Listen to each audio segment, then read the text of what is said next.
Countries, जो high income group countries है उसमें इसकी नुकसान, उसकी संख्या या उसका नुकसान कम है। सबसे ज़्यादा पॉल्यूशन के कारण जो मृत्यु होते हैं उसमें सबसे ज़्यादा प्रमाण है एयर पॉल्यूशन के कारण, उसके बाद वाटर पॉल्यूशन और बाकी आते हैं सॉइल का पॉल्यूशन और ऑक्यूपेशनल पॉल्यूशन। एयर पॉल्यूशन के कारण क्या प्रभाव है स्वास्थ्य के ऊपर, तो WHO कहती है कि 7 million people are killed every year because of air pollution. और ये सीज़न में तो हम शायद आजकल न्यूज़ में भी देखते होंगे, न्यूज़पेपर में पढ़ते होंगे, दिल्ली और हमारे जो अलग अलग शहर है उसमें एयर पॉल्यूशन की क्या स्थिति है। अभी जिस हिसाब से एयर क्वालिटी इंडेक्स दिल्ली में है उसको कहते हैं हैज़ार्डस एयर। हम ऐसी एयर हवा श्वास में ले रहे हैं जो हमारे स्वास्थ्य के लिए खतरनाक है, हैज़ार्डस है। तो ये स्थिति आज हमने सबने मिलके ये हमारे हवा की बनाई हुई है। क्या होता है एयर पॉल्यूशन के कारण, क्योंकि जो हवा हम लेते हैं सांस में जाती है, फेफड़ों में जाती है और फेफड़ों में से हमारे खून में जाती है, और जो हवा ऑक्सीजन उसके साथ जो पॉल्यूटेंट्स है वो भी जब खून में जाते हैं तो बहुत सारे जो कोश है उसको नुकसान पहुंचाते हैं, वहाँ पे इन्फ्लेमेशन होता है और ऑक्सीडेटिव स्ट्रेस जिसको कहते हैं वो शुरू होता है।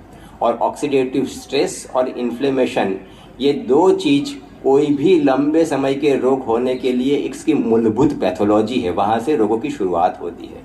तो ये दोनों के कारण कई सारे अलग अलग रोग एयर पॉल्यूशन के कारण होते हैं। और WHO की एक संस्था है international agency for research on cancer, उसने एयर पॉल्यूशन को गिना है कि इट्स ए ह्यूमन कार्सिनोजन, उसके कारण मनुष्य को कैंसर होता है।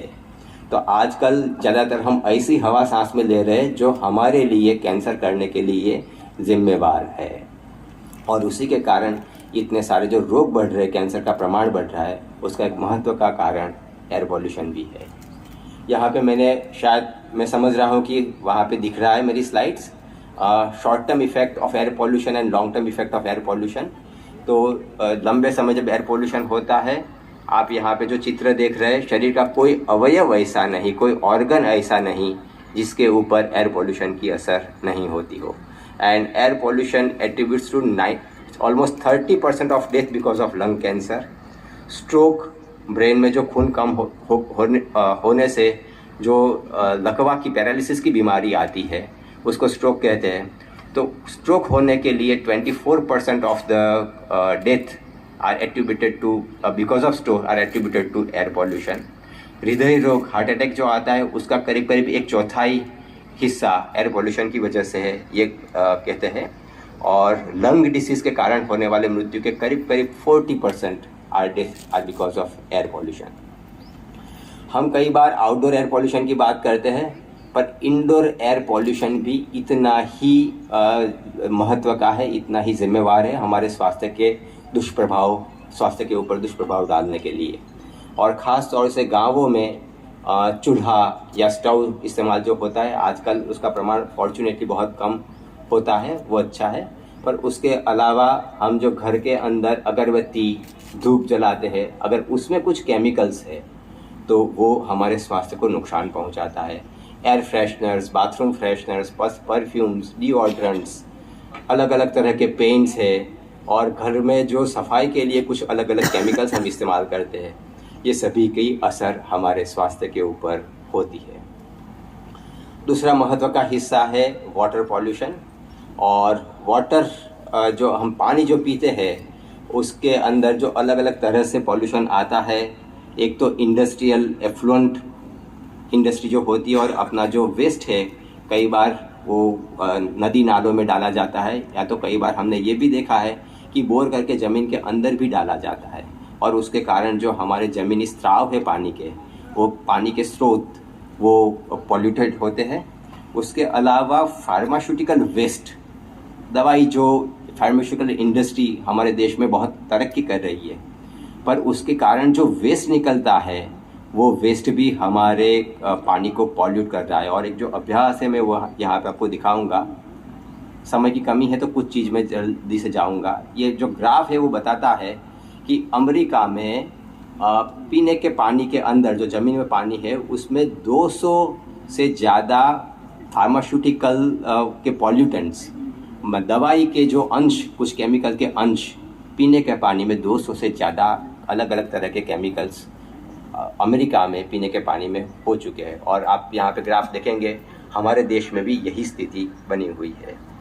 तीसरा महत्व का जो पानी का प्रदूषण का कारण है वो है, पहले मैंने बता दिया, इंडस्ट्रियल एफ्लुएंट। और एक अभ्यास जो मैंने यहाँ पे बताया है, गंगा के किनारे वैशाली डिस्ट्रिक्ट में अचानक से एक एरिया में बहुत ज़्यादा मात्रा में गॉल ब्लैडर और लीवर के कैंसर के केस देखने को मिले। और वैज्ञानिकों ने जांच की कि क्यों अचानक ऐसे बढ़ने लगे हैं। तो पता चला कि नदी के जो ऊपरी वास है, उपरवास जो है, उस उपरवास में कुछ इंडस्ट्री ने अपने केमिकल्स डालने शुरू किए हैं और उसकी वजह से वो जो केमिकल है लोगों को पीने के पानी के अंदर आ चुके हैं और उसकी वजह से कैंसर हो चुका है। यहाँ हम पावागढ़ की तड़ेकी में बैठे हैं और वहाँ से विश्वामित्री निकलती है और बड़ौदा में जब तक विश्वामित्री आती है हम देखते हैं कि क्या स्थिति विश्वामित्री की है।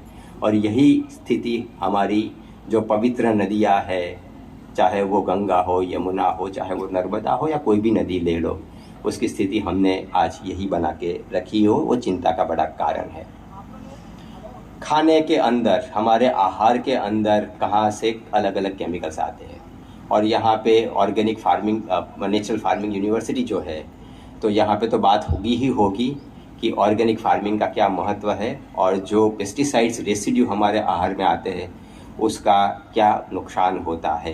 पर बहुत छोटे में 1 मिनट में ये बताना चाहूँगा कि हमारे देश में 13 अलग अलग राज्यों में करीब करीब 15 साल पहले एक अभ्यास हुआ और उन्होंने खाने पीने की अलग अलग चीज़ों के बारे में अभ्यास किया कि उसमें नुकसान वाले पेस्टिसाइड के रेसिड्यू है कि नहीं।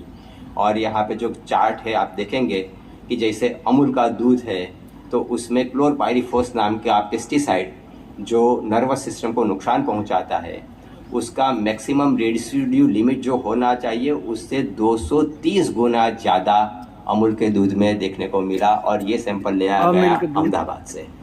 उसके अलावा चाहे वो ब्रिंजल हो, वीट हो, राइस हो, टमाटर हो, कॉलीफ्लावर हो, सभी में पेस्टिसाइड के बहुत सारे रेसिड्यू देखने को मिलते हैं जो हमारे स्वास्थ्य को नुकसान करते हैं। और इसके लिए जो भी कुछ भी यहाँ पे कार्य हो रहा है, बहुत सराहनीय कार्य है, ताकि हम नेचुरल फार्मिंग, ऑर्गेनिक फार्मिंग की ओर जाए और बिना केमिकलों वाला आहार हम सबको मिले और पृथ्वी को भी वो उसके स्वास्थ्य को भी अच्छा रखे। पेस्टिसाइड से क्या नुकसान होता है उसकी बात मैं यहाँ पे नहीं करूँगा। दूसरा महत्व का जो केमिकल का स्रोत है जो हमारे खाने में आता है, आहार में आता है, वो है फूड एडिटिव्स। हम जो कुछ तैयार आहार बाज़ार से लाते हैं, चाहे वो जो पैकेट में हो या तो रेडी टू ईट या तो सेमी कुक्ड, जैसे हम एक एडवर्टाइजमेंट है कहती है 2 मिनट में आपका खाना तैयार, तो जो 2 मिनट में तैयार हो जाता है कुछ सेमी प्रिपेयर्ड है, तो उसमें प्रिजर्व करने के लिए, कलर देने के लिए, उसमें अच्छा स्वाद डालने के लिए, प्रोसेसिंग करने के लिए आज करीब करीब 14,000 से ज़्यादा अलग अलग तरह के केमिकल खाने में, आहार में डाले जाते हैं फूड प्रोसेसिंग के लिए, जिसको फूड एडिटिव्स नाम दिया गया। 14,000 different kinds of chemicals are added to various kinds of food. तो ये हमारे लिए भी बहुत चिंता वाली बात है। उससे क्या नुकसान होता है उसकी विगत में मैं नहीं जाऊंगा, पर अलग अलग तरह की एलर्जी से लेकर अंतःस्रावी ग्रंथियों को नुकसान है, लीवर, किडनी जैसे ऑर्गन्स को नुकसान है और कैंसर तक के कारण रोग इसके कारण हो सकता है। आप अगर इसको सही नहीं मानते हैं तो एक दूसरा स्टडी मैंने यहाँ पे स्लाइड इस पर रखा है, जो आप वहाँ पे देख सकते हैं। कुछ साल पहले दिल्ली में एक संस्था है centre for science and environment, बहुत अच्छा पर्यावरण के ऊपर काम करते हैं। उन्होंने एक अभ्यास किया कि बाज़ार में मिलने वाली ब्रेड जो अक्सर हम खा लेते हैं, कुछ खाने को नहीं मिला, या तो सैंडविच खाने की इच्छा हो गई, पिज़्ज़ा खाने की इच्छा हो गई, बाज़ार से ब्रेड लेके आते हैं, तो उसके अंदर क्या कैंसर करने वाले केमिकल्स, रसायन है कि नहीं। और उन्होंने 6 नामी कंपनी, जो ब्रेड बनाने वाली नामी कंपनियां हैं, वहाँ से 38 अलग अलग तरह की ब्रेड के सैंपल्स लिए। और ये जो ब्रेड के सैंपल्स लिए गए उसका टेस्टिंग किया कि क्या सही में उसमें कैंसर करने वाले केमिकल्स पोटेशियम ब्रोमेट और पोटेशियम आयोडेट है या नहीं है। और आपको ताज्जुब होगा कि 84% ऑफ द सैंपल्स 32 सैंपल्स में कैंसर करने वाले केमिकल्स पाए गए। और जो ब्रेड लिया गया वो था वाइट ब्रेड, होल व्हीट आटा bread, brown bread, multigrain bread. हम कई बार समझते हैं कि होल व्हीट ब्रेड है या तो ब्राउन ब्रेड है, मल्टीग्रेन ब्रेड अच्छी है। अच्छी तो है ज़रूर, मैदा के बदले ज़रूर अच्छी है, पर उसमें भी कैंसर करने वाले केमिकल्स आपको मिल सकते हैं। और दूसरी ब्रेड जो उन्होंने सैंपल में लिया वो है सैंडविच ब्रेड है, पाव है, बन है, ready to eat burger bread है, ready to eat pizza bread है। ये सभी में कैंसर करने वाले केमिकल्स का है। और ताज्जुब की बात ये थी कि जिस 6 कंपनी के ब्रेड उन्होंने टेस्ट किया उसमें से 5 कंपनी के करीब करीब सभी सैंपल्स में, एक को छोड़ के 5 कंपनी के सभी सैंपल में कैंसर करने वाले केमिकल्स पाए गए। और सिर्फ एक ही कंपनी ने अपने लेबल में लिखा था कि ये केमिकल उन्होंने अपनी ब्रेड में डाला है। बाकी की कंपनी को तो इतनी दरकार भी नहीं रही कि ये केमिकल का नाम इंग्रेडिएंट में डालें। तो आप सोचिए, हम जो बाहर तैयार कुछ चीज़ें लेके आते हैं उसका हमारे स्वास्थ्य के ऊपर क्या दुष्प्रभाव होगा। कितना केमिकल हमारे शरीर में जाता है आहार के फूड एडिटिव्स के ज़रिए। सिर्फ फूड एडिटिव्स की मैं बात कर रहा हूँ। तैयार आहार पैकेट में जो मिलता है और उसमें जो केमिकल डाले जाते हैं वो जो हम खाते हैं उसके ज़रिए कितने केमिकल्स आते हैं। उसके लिए यूरोप में एक स्टडी हुआ। उन्होंने एक ग्रुप को सिलेक्ट किया और पूरे दिन में वो लोग क्या भोजन करते हैं, कितना प्रमाण में लेते हैं, उसका पूरा नोट रखी, उसका सर्वे किया। और ये सर्वे में उन्होंने ये टेस्ट किया कि जितनी चीज़ें उन्होंने इस्तेमाल करी और जितने केमिकल्स उसमें डाले गए उसका प्रमाण एक साल में कितना हुआ। और यूरोप में जो हुआ उसमें से ये नतीजा निकला कि ऑन एन एवरेज एक व्यक्ति 8 से 10 पाउंड माने करीब 4.5 किलो केमिकल्स, फूड एडिटिव्स के ज़रिए केमिकल्स पेट में डालता है। उसको हम एक दिन में निकालें तो वो करीब 12 से 13 ग्राम होता है, हर रोज़ का 12 से 13 ग्राम। और ये केमिकल ऐसे है जो कुछ मिलीग्राम में 150, 200, 250 मिलीग्राम में उसकी आड़ असर, उसकी साइड इफ़ेक्ट शरीर के ऊपर होती है। हालांकि हमारे देश में जितना यूरोप में तैयार खाने का चलन है, तैयार पैकेट में से लाकर खाने का वेस्टर्न कंट्रीज़ में जितना चलन है उतना नहीं है, पर हम उसी दिशा में जा रहे हैं।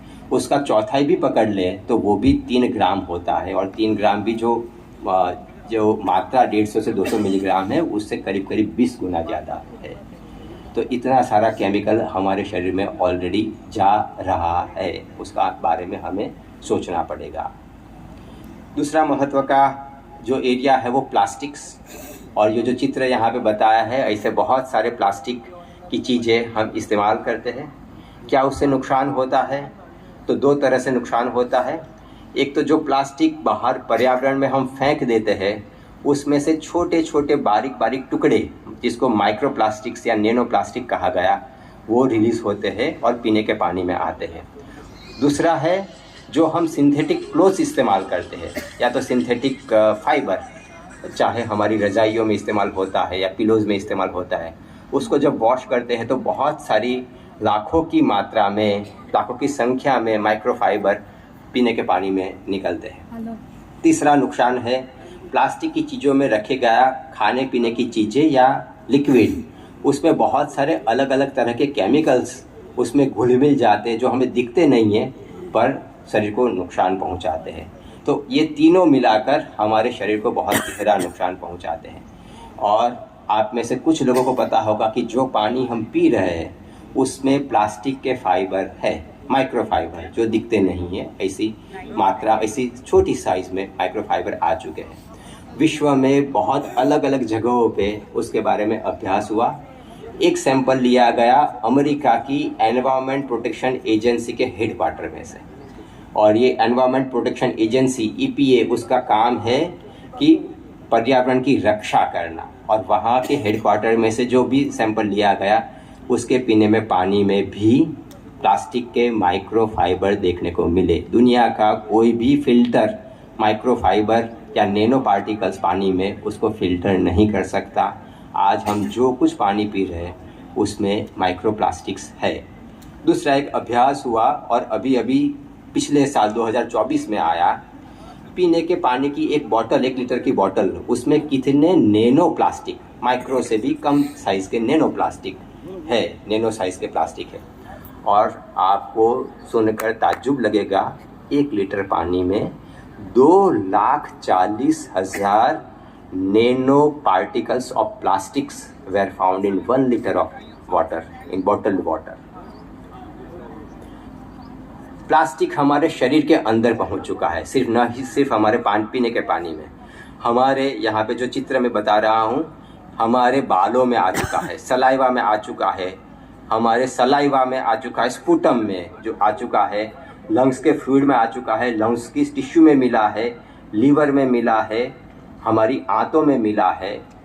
प्लेजेंटा, जिसको गुजराती में और कहते हैं, बच्चा जो माँ के पेट के अंदर पल रहा है और उसको जो न्यूट्रिशन जहाँ से मिल रहा है माँ के शरीर में से, उस प्लेजेंटा में प्लास्टिक है। उस इन्फेंट जो जन्म लेने वाला बच्चा है उसके शरीर में आ चुका है। और माँ के दूध में भी प्लास्टिक के माइक्रोफाइबर आज आ चुके हैं, देखने को मिले हुए हैं। जो अलग अलग तरह के केमिकल्स मैंने बोले कि प्लास्टिक जो जिस केमिकल से बनता है, उस केमिकल जो प्लास्टिक में चीज़ें हम रखते हैं उस चीज़ों में, पीने के पानी में, लिक्विड में या तो खाने में घुल मिल जाते हैं। उसमें बहुत अलग अलग तरह के केमिकल्स हैं। बिस्फिनॉल ए एक केमिकल है, स्टीरीन दूसरा केमिकल है, थेलेट्स तीसरा केमिकल है, और बहुत सारे अलग अलग तरह के केमिकल्स हैं। समय कम है, मैं समझ रहा हूँ, तो इसकी डिटेल में मैं नहीं जा रहा हूँ, पर ये बिस्फिनॉल ए नाम का केमिकल भी मनुष्य के शरीर में पहुँच चुका है। अमेरिका में एक स्टडी हुआ और 93% जिस लोगों 2500 लोगों में अभ्यास किया उसमें 93% लोगों में ये केमिकल देखने को मिला। माँ के दूध में देखने को मिला, माँ के शरीर के अंदर बच्चा जो पल रहा है उसके खून में ये केमिकल देखने को मिला।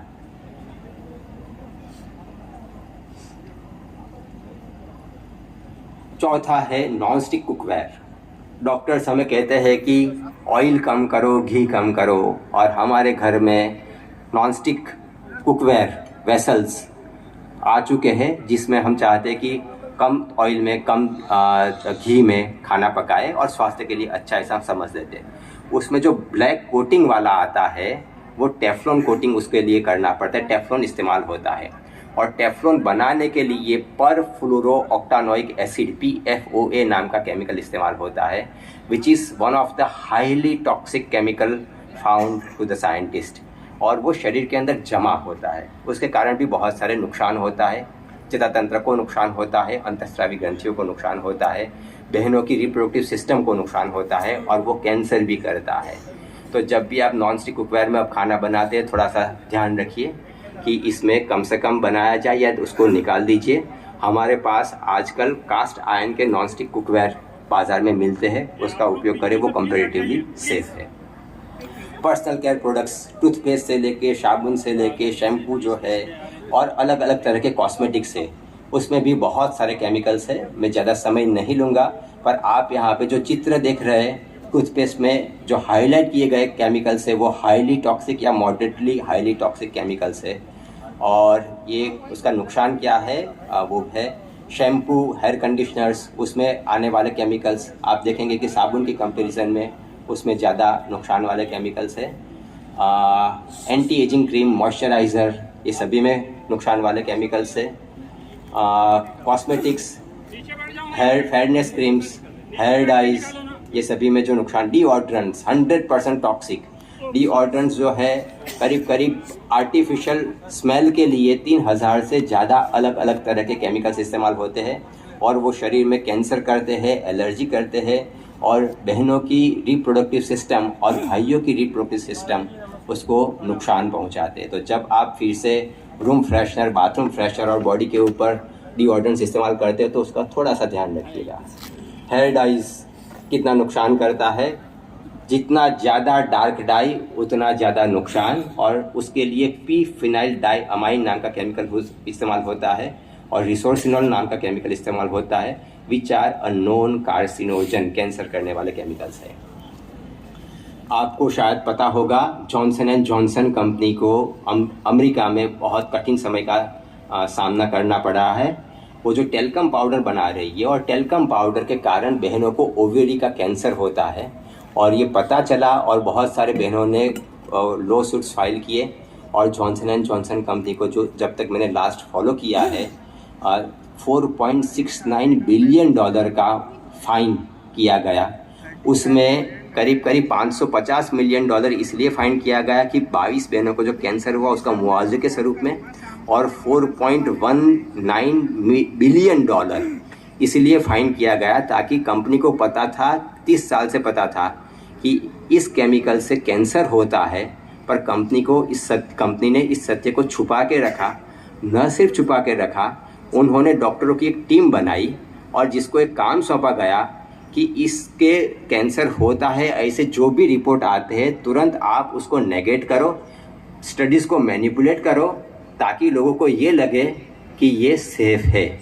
और कंपनी के इंटरनल डॉक्यूमेंट में कोर्ट ने ये पाया, उसकी वजह से उसको 4.19 बिलियन डॉलर का एक्स्ट्रा फाइन अमेरिका कोर्ट ने किया है। हमारे घर में सफाई के लिए जो अलग अलग केमिकल्स इस्तेमाल करते हैं, ये चित्र आप देख रहे हैं, हम सभी के घरों में होंगे, और उससे भी नुकसान होता है। उसका मैं ज़्यादा समय नहीं लूँगा, 2-3 मिनट और मैं अपना बात में ख़त्म करूँगा। इसके लिए क्या करें? ये सब नुकसान तो करते हैं। अच्छा, उसके पहले क्या क्या नुकसान है और कितने केमिकल्स पहुँच चुके हैं? तो मैंने जैसे आगे बताया, 14,000 सिंथेटिक केमिकल्स आहार को फ्रेश रखने के लिए और फूड एडिटिव्स के हिसाब से डाले जाते हैं। अमेरिका में पीने के पानी में 500 से ज़्यादा केमिकल्स देखने को मिले हैं। 24,000 से ज़्यादा केमिकल्स पीने के पानी की बोतल में देखने को मिले हैं। पीने के पानी की बोतल में 24,000 से ज़्यादा अलग अलग केमिकल्स। 10,000 से ज़्यादा केमिकल्स पर्सनल केयर प्रोडक्ट्स में से 10,000 से ज़्यादा केमिकल्स ऐसे पता चला है जो कैंसर करने वाले हैं, अंतःस्रावी ग्रंथियों को नुकसान करते हैं, और रिप्रोडक्टिव सिस्टम, प्रजनन तंत्र जो है उसको नुकसान पहुंचाते हैं। 700 से ज़्यादा केमिकल्स हमारे व्यक्ति के शरीर में पाए गए हैं जो शरीर में नहीं होने चाहिए, नुकसान वाले हैं। 400 से 20 ऐसे, उसमें से 400 से 20 केमिकल ऐसे हैं जो मनुष्य को कैंसर करते हैं।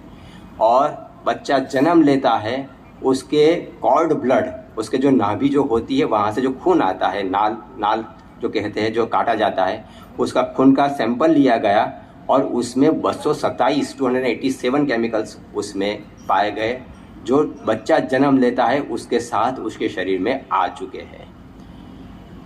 और ये सभी जो केमिकल्स एक दूसरे के साथ जब मिलते हैं तो एक और एक मिलके 3 नहीं होता, वो मल्टीप्लाई होता है और बहुत ज़्यादा नुकसान इससे होता है। तो क्या करें? सबसे पहले हमें ध्यान रखना होगा कि हम जो चीज़ इस्तेमाल करते हैं उस चीज़ों के अंदर कौन कौन से तरह के केमिकल्स हैं और उसको हम किस हिसाब से घटाएं। हर एक चीज़ का सेफ ऑल्टरनेटिव नहीं है, तो जिन चीज़ों के बिना हम अपना काम चला सकते हैं उसको दूर रखना, ये सबसे इम्पोर्टेंट, सबसे महत्व की चीज़ हम सबको समझनी चाहिए। जो चीज़ हम इस्तेमाल करना चाहते हैं उसके लेबल पढ़ें, और मैं आपको लास्ट में एक वेबसाइट दूंगा, वहाँ से उस केमिकल की क्या नुकसान है वो आप खुद जांच कर सकते हैं। तो आप देखिए कि इससे क्या नुकसान है। तीसरा, जो चीज़ों के बिना चला नहीं सकते, इस्तेमाल करना ही है, तो उसका कम से कम इस्तेमाल कैसे हो सकता है। मैंने यहाँ टूथपेस्ट का लिखा है। जनरली ब्रश, पूरी जितना ब्रश है उतनी टूथपेस्ट लोग लेते हैं, पर पी साइज टूथपेस्ट से क्या हम काम अपना चला सकते हैं। इट्स ए सिम्बॉलिक, चाहे वो शैम्पू हो, साबुन हो, और वही तरह की पर्सनल केयर प्रोडक्ट्स हो, कितनी कम प्रोडक्ट में हम अपना काम चल सकता है उसके बारे में हम उसको सोचें। जिसमें ज़्यादा फ्रेगरेंस है, कलर्स है और जो एंटी माइक्रोबियल प्रॉपर्टी है इसके लिए एक्स्ट्रा केमिकल डाले जाते हैं, ऐसी प्रोडक्ट्स को इस्तेमाल ना करें। हर्बल और नेचुरल प्रोडक्ट के नाम से जो मार्केट होती है उसमें थोड़ा सा ध्यान रखिए। सही में हर्बल और नेचुरल है तो वो कम नुकसान वाला होगा, पर बहुत सारी कंपनियां आज हर्बल और नेचुरल प्रोडक्ट के नाम से केमिकल वाली चीज़ें इस्तेमाल करते हैं। आज ऑर्गेनिक फूड प्रोडक्ट्स में भी ऐसा ही चल रहा है, तो थोड़ा सा ध्यान रखिए कि हम जो इस्तेमाल कर रहे हैं सही में वो प्योर है, हर्बल है, नेचुरल है, उसका थोड़ा सा ध्यान रखना ज़रूरी है। जो चीज़ हम घर में बना सकते हैं बिना नुकसान वाले केमिकल से, उसको बनाने की कोशिश करें। प्लास्टिक का यूज़ कम से कम करें, चाहे वो बच्चों के लिए हो, हमारे लिए हो, चीज़ों को पीने के पानी की बोतल हो या कोई भी जगह पे हो। माइक्रोवेव में इस्तेमाल करने वाले प्लास्टिक के कंटेनर हो। नॉन स्टिक कुकवेयर में बता चुका हूँ, इसका इस्तेमाल न करें। और ये वेबसाइट, 3 वेबसाइट आप फ़ोटो निकाल सकते हो। पहली वेबसाइट है, उसमें अलग अलग तरह के केमिकल्स आप नाम डालेंगे उसका, और आपको उसकी विगत मिलेगी कि ये कितना नुकसान वाला है, कौन से कंट्रीज़ ने उसको बैन किया है। और दूसरे 2 वेबसाइट है जो पर्सनल केयर प्रोडक्ट्स और कॉस्मेटिक्स हम इस्तेमाल करते हैं, उससे कैंसर तक के और कौन कौन तरह के अलग अलग रोग उसे होते हैं, आप खुद उसकी विगत में जा सकते हो। और अंत में हम सबको, हम जो इस्तेमाल करते हैं, चीज़ें इस्तेमाल करते हैं, उस पर थोड़ा सा गौर करना होगा, सोचना होगा। हम इंडिविजुअल लेवल पे और समूह के लेवल पे कैसे अपनी ज़रूरतें कम करें। सिर्फ प्रोडक्ट इस्तेमाल करने से काम नहीं चलने वाला है, हम सबको अपनी ज़रूरतें कम करना होगा। और इस पृथ्वी पर हम जो भार डाल रहे हैं, जिसको कार्बन फुटप्रिंट कहते हैं, वो हमें कम करना होगा। Thank you.